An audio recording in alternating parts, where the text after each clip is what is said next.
दर्पणकार बाळशास्त्री जांभेकर पत्रकार संघाच्या वतीने जागतिक महिला दिनानिमित्त आयोजित करण्यात आलेल्या दामिनी राष्ट्रीय पुरस्कार सोहळा उत्साहात संपन्न झालाय।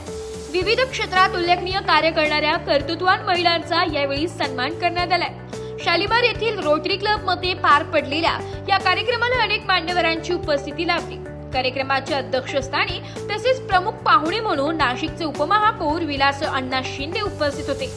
यावेळी नगरसेवक अजय बोरस्ते, मानवता हॉस्पिटलचे अमित केले, शिर्डी नगर परिषदेचे नगराध्यक्षा जयश्रीताई थोरात, ग्राहक रक्षण समितीच्या राष्ट्रीय अध्यक्ष डॉक्टर आशाताई पाटील, SMRK महाविद्यालयाच्या प्राचार्या संध्या खेडकर, प्राचार्या शोभा साधभाई, मिसेस इंडिया दुबई विजेता अश्विनी आत्रे, भाजपचे ज्येष्ठ नेते लक्ष्मण सावजी, शहराध्यक्ष सुनील केदार तसेच चित्रपट निर्माते नाना बच्चाव आदी मान्यवर उपस्थित होते। कार्यक्रमाची सुरुवात सावित्रीबाई फुले व बाळशास्त्री जांभेकर यांच्या प्रतिमेचे पूजन व दीप प्रज्वलनाने करण्यात आले। कार्यक्रमाचे आयोजन राष्ट्रीय अध्यक्ष डॉक्टर महेंद्र देशपांडे यांनी प्रास्ताविक करत महिला दिनाचे महत्त्व विशद केले। कार्यक्रमानंतर लकी ड्रॉद्वारे उपस्थित भाग्यवंतांना पैठणी व आकर्षक भेट वस्तू देऊन गौरवण्यात आलं। या सोहळ्याला रसिकांची मोठ्या संख्येने उपस्थिती लाभली। कार्यक्रमाच्या यशस्वी आयोजनासाठी पत्रकार संघाच्या पदाधिकाऱ्यांनी विशेष परिश्रम घेतले। नमस्कार, मी डॉक्टर महेंद्र देशपांडे।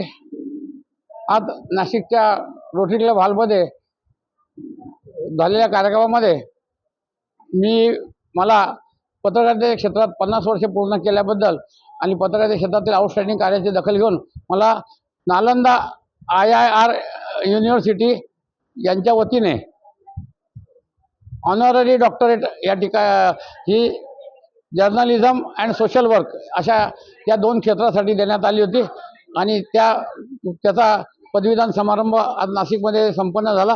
त्याला उपमहापौर विलास शिंदे, त्याचप्रमाणे अजयजी बोरस्ते, त्याचबरोबर डॉक्टर अमित केले, मिसेस इंडिया अश्विनी आत्रे असे अनेक मान्यवर या कार्यक्रमाला उपस्थित होते।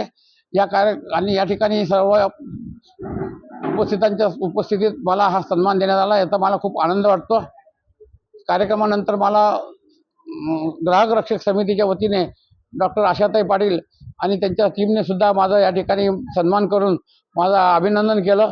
त्याच्याबद्दल मी त्यांचेही या ठिकाणी आभार व्यक्त करतो आणि कार्यक्रमाला उपस्थित असलेल्या सर्व बंधू भगिनींचे सुद्धा मी या ठिकाणी आभार व्यक्त करतो। नालंदा युनिव्हर्सिटीने दिलेल्या या माझ्या डॉक्टरेटबद्दल मी त्या संस्थेचा पूर्ण मनापासून आभारी आहे।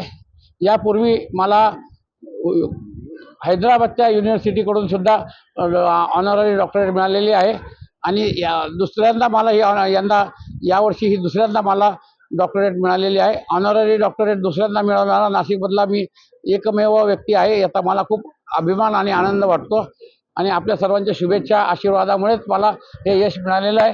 त्याबद्दल हा पुरस्कार, हा जो मला ऑनररी डॉक्टरेट मिळाली, हा मी माझ्या सर्व चाहत्यांना, रसिकांना आणि माझ्या हितचिंतकांना समर्पित करतो।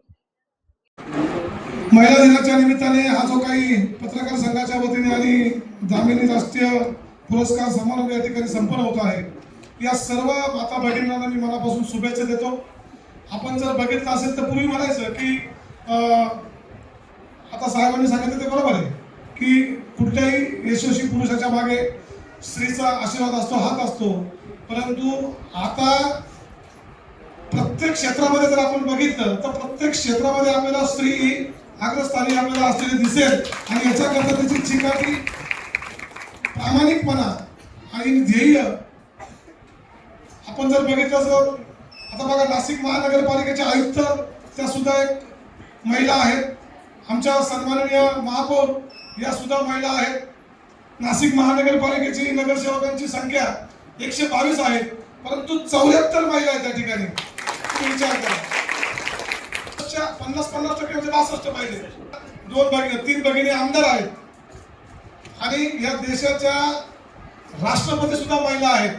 म्हणजे मला असं वाटतं की आज अभिमानाने सांगावं वाटेल की पुरुषांच्या प्रत्येक क्षेत्रामध्ये महिला या आज पुढे आहेत आणि खऱ्या अर्थानं हे सगळा स्त्री शक्तीचा उत्सव आहे। तर माझ्या समोर बसलेल्या सगळ्या माझ्या भगिनी, माता यांनी ज्यांच्या त्यांच्या क्षेत्रामध्ये एक विशेष कार्य केलं आहे। मगाशी मी आल्यापासून बघतोय की वेगवेगळ्या क्षेत्रातल्या ह्या सर्व महिला शक्ती देशपांडे साहेब आपण मला वाटतं पूर्ण राज्यातून आणि बाहेर राज्यातून सुद्धा, मला मगाशी सावजी साहेबांनी सांगितलं की राजस्थान बंद सुद्धा आले. अभिनंदन की अशा पद्धतीनं आपण सर्व नुसतं आपलंच राज्य नाही तर बाहेर राज्यातल्या देशातल्या सगळ्या कर्तृत्ववान महिलांचा हा महोत्सव, हा कुंभमेळा, आपल्याकडे कुंभमेळा होणारच आहे, पण हा एक वेगळा कुंभ मी पाहतोय. आपल्या सर्वांना पुन्हा एकदा सदिच्छा. आज कार्यक्रम असल्यामुळे मला एक तर पुन्हा उशीर झाला, त्याबद्दलही दिलगिरी व्यक्त करतो आणि मला पुन्हा इथून जायचंय. मी सावजी साहेबांना तेच सांगितलं, त्याबद्दलही पुनश्च एकदा आपल्या सर्वांना खूप खूप शुभेच्छा. जय हिंद, जय. ब्युरो रिपोर्ट, नाशिक लोकशाही न्यूज, नाशिक.